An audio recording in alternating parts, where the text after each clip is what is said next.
पयले वाचपान तुमी पळयलां म्हणजे आयकलां कशे भाशेन दावीद रडलो, कित्याक देवान मागलोलो सावलू आनी ताचो पूत दोगूय झुजांत मेले आनी ताका एकदम वायट लागले. आनी तो जोनाथनाचो इतलो मोग करतालो की एका दादल्या आनी बायलेचो मोग आसता पळय ताचेकीन सुबेज तो ताचो मोग करतालो म्हणजे तूं ताका हाजीर आसलेलो. हें आमी सारकें समजोंक जाय. देव जावन आसा मोग, आनी जेन्ना आमी मोगान पडटा आमी चडशीं कितें लैंगीक वस्तूंनी वो मोग पळयता, पूण ताचेकीन फुडें आमी मोग करता. एक बायल सुरवातेक म्हणना हितून त्या पावंड्यार आसतात, पूण भुरगीं बाज जालीं म्हणटच मागीर तांचें जिवीत मातशें वेगळेंच आसता. तांकां एक मॅच्युरिटी आयिल्ली आसता मोगाची. मोग म्हणजे कितें? हाजीरपण. आनी दुसऱ्या पासत आमी जियेता, त्याच पावंड्यार आमी रावना, पूण खोलायेन आमचें जिवीत सादता. पूण खूब पाटी आमचे मदें अशें जाता की आमी फाल्लेलीं आसा लैंगीक पावंड्याचेर आनी ताका लागून आमी केन्ना दादोशी जायना.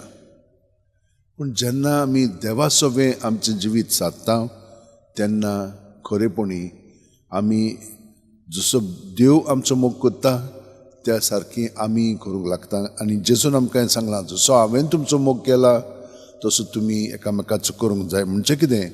दुसऱ्यां पासत आमी जिवंक जाय, तांच्या बरेपणा पासत, तांच्या उदरगती पासत.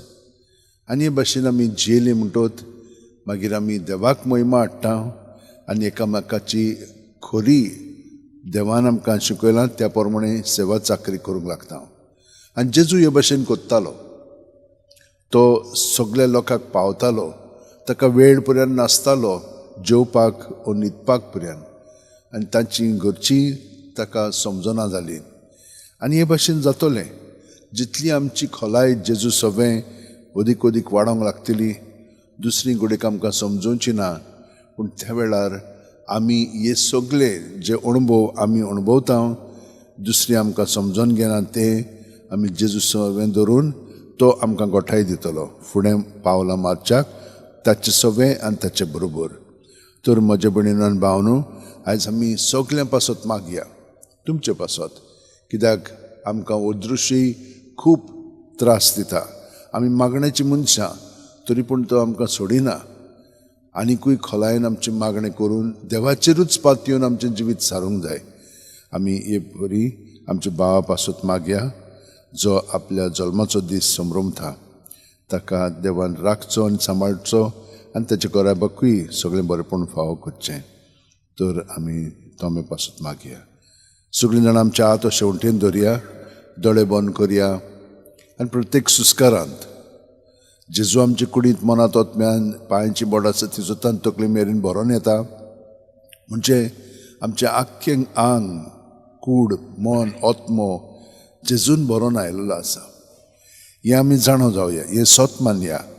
आनी सगळें आमचे भितर आहा तितलें जेजू सोबें आहा म्हणटत तें आमी ताचे सोबें सुस्कार भायर सुट्टना ताच्या नांवान भायर काडून दवरया.